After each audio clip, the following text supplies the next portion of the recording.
Welcome to today's deep dive.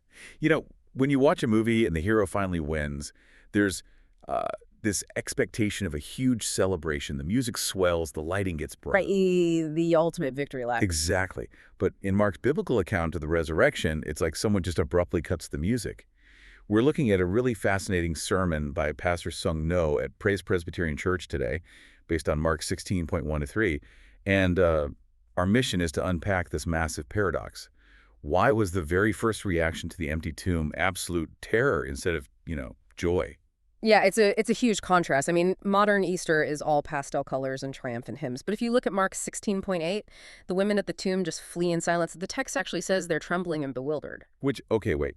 Isn't that just a completely normal human reaction? Yeah. I mean, if I walked into a dark tomb and suddenly saw an angel sitting there telling me a body was gone, I am out of there. It feels like a basic supernatural jump scare. Well, sure. But Pastor No argues that this fear goes way deeper than just a quick shock. It was more of a holy terror. You have to think about the absolute cynical rule of that first century world, which was that death is the end and corrupt power always wins. Right, because Jesus had just been executed by this massive alliance of religious and political power. Exactly. That was the grim, unshakable reality they lived in. So the empty tomb meant that fundamental rule of the universe had just been shattered. It's like the laws of physics suddenly stopped working. Yeah, and Pastor No references this great C.S. Lewis idea. A stuffed lion mounted on a wall is safe, right? It's predictable. You don't really fear it. Oh, but a real living lion that's actively breaking through the fences. Right, that is absolutely terrifying. The resurrection meant God's new creation was actively and unpredictably invading their reality. Wow. It wasn't just some comforting religious idea to make them feel better. The world as they knew it was no longer absolute. And that realization doesn't make you cheer. I mean, it makes you tremble. So that world-shattering shock actually explains the weirdest part of this whole text. Because the oldest manuscripts of Mark don't have a neat, tidy wrap-up. No, they really don't. They end right there at verse 8, just abruptly, with the Greek conjunction gar, which translates to for or because. Yeah, literally ending a whole book on a conjunction. It's wild. It's like a movie abruptly cutting to black right at the climax. Yeah. Or, I don't know, someone looking you in the eye and saying, I love you because, and then just walking out the door. That's a great way to put it.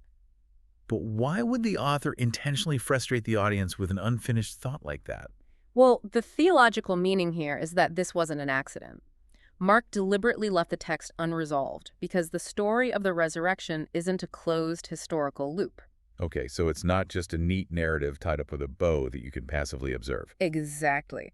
By intentionally leaving the sentence hanging, Mark is essentially leaving the pen on the table for someone else to pick up. Oh, so that trailing because is actually an invitation handed directly to you, the listener. Right. Even now, in 2026, we still operate on that same despairing assumption that death is the final authority.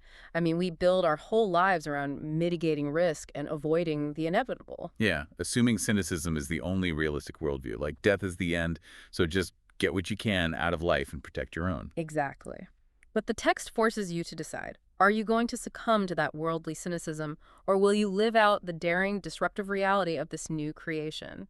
The women fled in terror because, well, the blank is yours to fill. So the ultimate takeaway here is that the empty tomb isn't presented as some cozy religious comfort. It's a radical disruption of the status quo that demands an active response from you. The triumphant music hasn't started playing yet because the scene isn't over. Right, you are in it. So we want to leave you with a final thought to explore today. If the Gospel of Mark ends with a blank space waiting for your actions to complete the sentence, look at your current habits, your routines, your choices today.